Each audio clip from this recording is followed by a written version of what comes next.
Hello everyone, welcome to our living course. This is Yang from the Central Balance, the acupuncturist and herbalist in this clinic. So in the previous courses, we shared the knowledge about the organs, essence, energy, blood. So from today, I would like to share a new knowledge to you guys, which is the most famous theory in Chinese medicine, meridian system. So I believe for a lot of you guys in Western countries, the first thing you know about Chinese medicine is not herbs, it's acupuncture. So acupuncture has so many good ways with less effect, with less side effect. Acupuncture is believed as safe and natural. So how does acupuncture work? They based on the meridian theory.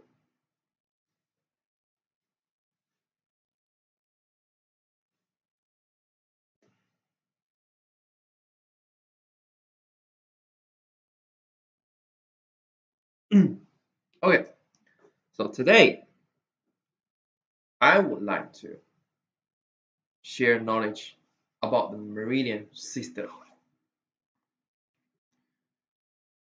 So the meridian system is not merely an anatomy concept. It also is a simple pathway theory. It represents a dynamic regulatory network that integrates structures, function, communication, and a systemic balance. In traditional Chinese medicine, the human body is viewed as an organic whole. This concept cannot be understood without understanding the meridian system. Meridian serves as the structural and functional bridge that connects all psychological activities of the body.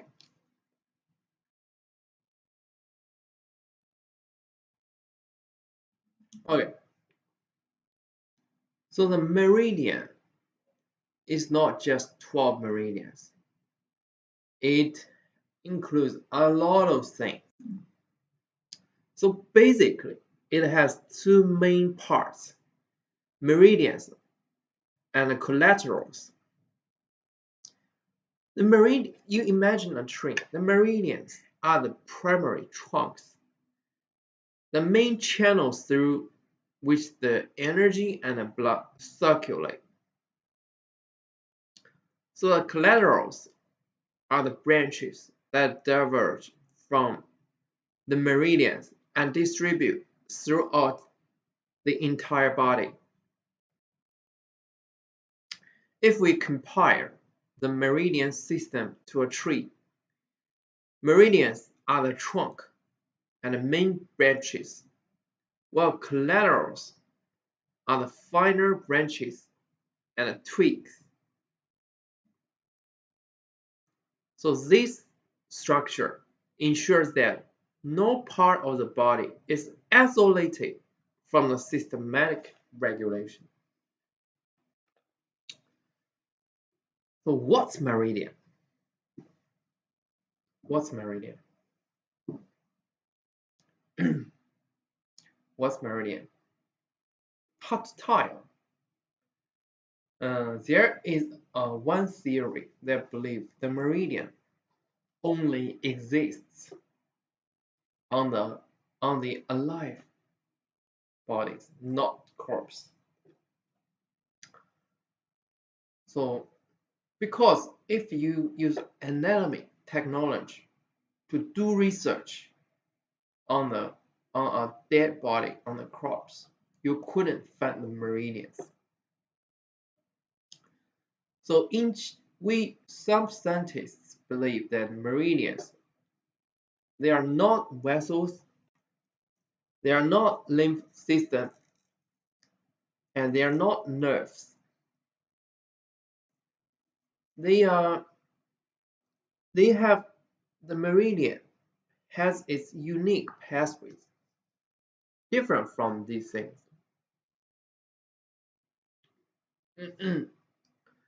Scientists in China used to use some material inject to the body and let the meridian show the image by watching a machine. Of course, there are a lot of evidence can prove that meridian is real, it exists, but still, scientists couldn't find evidence on crops in an anatomy lab.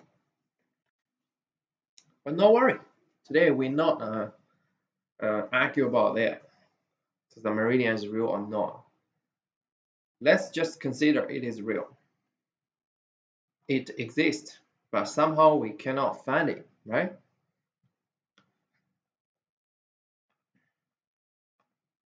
So meridians, we know we have 14 meridians, right? And we have the meridians are bigger. Is if you think about, you can think about the vessels, you know, the artery from the heart here, the main artery here, very thick, but small vessels very thin, right? Meridians. So the 12th primary meridian is like this big. It's like this big. But the collaterals, you know, which means small meridians, like this. It's like bigger, greater vessels, small vessels. Yeah.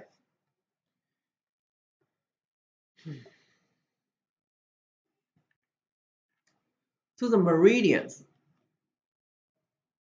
you know, not only include 12 primary meridians, but also 8 extraordinary meridians, 12 divergent meridians, 12 senile meridians, 12 continuous regions. And our collaterals include 15 low connecting vessels, superficial collaterals, minute collaterals. Together, these form the body's communication and transportation network. You imagine a network. Some pathway bigger, some pathway smaller. Quite makes sense, right? And the meridians like rivers, like sea, you know, the water flow, the energy, the blood flow in the meridians, you know, through the pathway. Meridians as the main channels Okay. So let's talk about the 12 primary meridians. They are the core of the entire meridian system. They include 3 yin, 3 yang of the hand, and 3 yin, 3 yang of the foot. So each meridian has a fixed origin, pathway, and a termination. This fixed pathway ensures orderly circulation of qi and blood. They also have specific organ associations known as interior-exterior pairing. This pairing establish functional cooperation between yin and yang organs. For example, the long meridian pairs the large intestine meridian. Spleen meridian pairs with the stomach meridian. This pairing reflects the dynamic balance of the yin and yang within organ systems.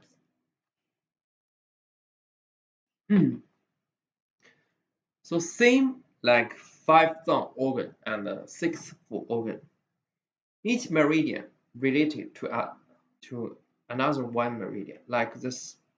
The long meridian related to the large intestine meridian.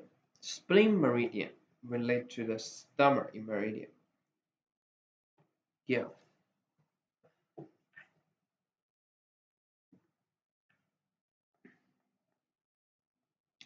So normally the 12 meridians are most important in human body.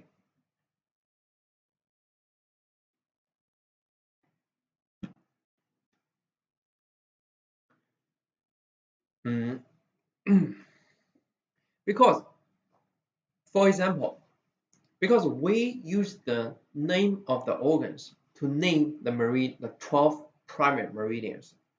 So, and these meridian exactly it's like network pathway. It can connect organs and organs. So, if someone, for example, has cough, okay, lung disease, we use acupoints on lung meridian to treat them.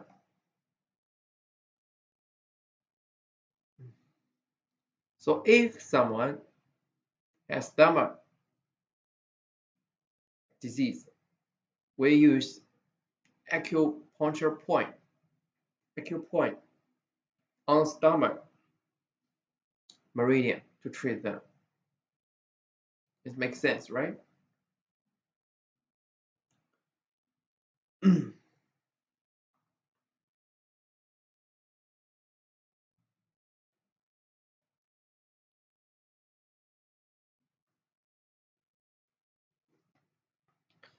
Okay, so now let's talk about the 8 extraordinary meridians. They are called extraordinary because they do not follow the regular pairing rules of the 12 meridians. They function primarily as reservoirs and regulators of qi and blood. When the 12th meridian becomes excessive, qi and blood may overflow into extraordinary meridian. Among them, only the Du and Ren meridian have independent acupoints. Therefore, the 12 primary meridians plus the Ren and the Du forms the 14 meridians. The extraordinary meridian help maintain systematic stability during psychological function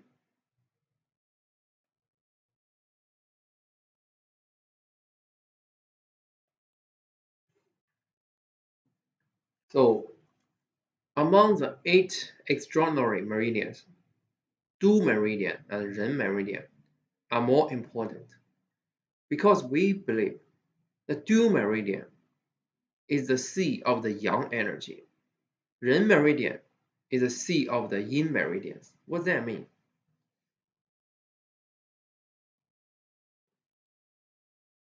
Ren and Du meridian, basically, they can regulate the yin energy and yang energy of the whole body. They are not just treat one organ disease, they can treat the whole body disease. Very important.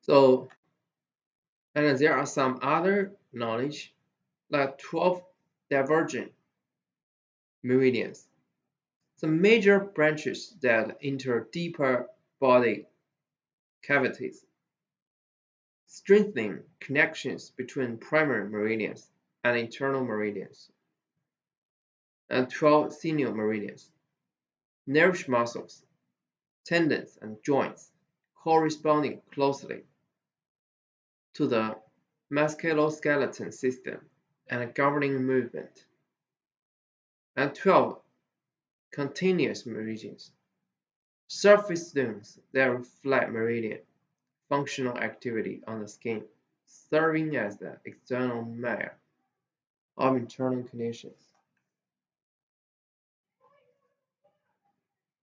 So the cholesterol network, such as 15 law connecting vessels, superficial collaterals, mini collaterals, so 15 law connecting vessels include channels from the 12 primary meridians, Ren, Du, and Great Law of the spleen, strengthening interior-exterior relationships. Superficial collaterals, which is located at the body surface, disturbing energy and blood to muscle and skin tissues. Mini collaterals, smaller branches, dispersing genetic factors assisting circulation of yin energy and yang energy and wei energy, yin and wei energy. So let's talk about the function of the meridian system. The first function is the communication and integration. Human body consists of organs, tissues, sensory orifices, and a structural component. This component must function in coordination. Meridians provide structural basis for this coordination. They connect organs with limbs, organs with sense organs, and organs with each other. Without meridians, the body would lose internal communication.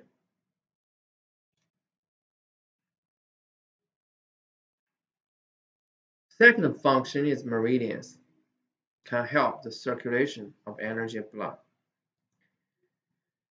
Energy and blood are the fundamental substances of life.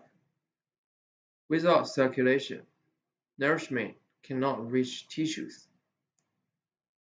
Meridian transport energy and blood like rivers irrigating land. Collaterals distribute this nourishment through every fine structure. This continuous circulation supports vitality and resistance against pathogens.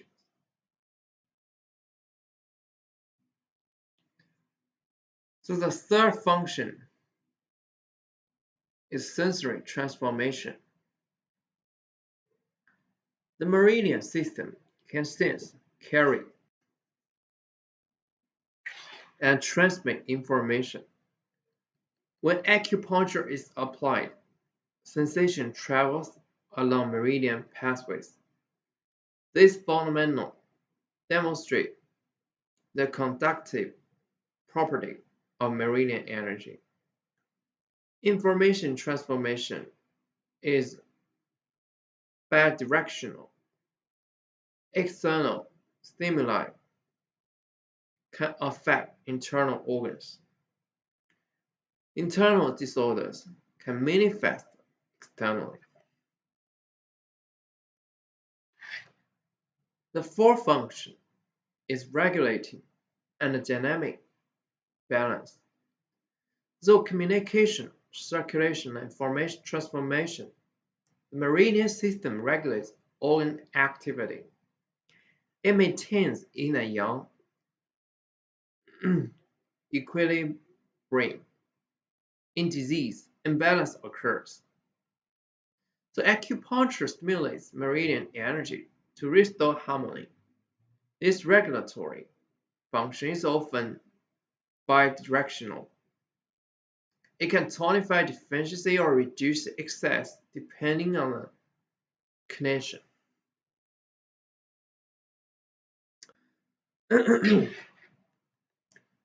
So finally, let's talk about the clinical application of meridian theory.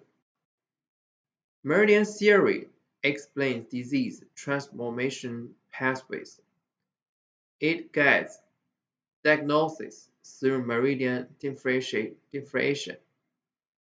It guides treatment through acupuncture, massage, and herbal therapy. Without understanding meridians, clinical reasoning in TCM will lose structural function. So in conclusion, the meridian system is a comprehensive regulatory network integrating structure, function, and communication. It embodies the holistic philosophy of traditional Chinese medicine. So understanding the meridian system allows us to understand the dynamic unity of the human body. Okay, thank you guys for listening. Okay, thank you guys for listening. So today we share so much knowledge about the meridian system.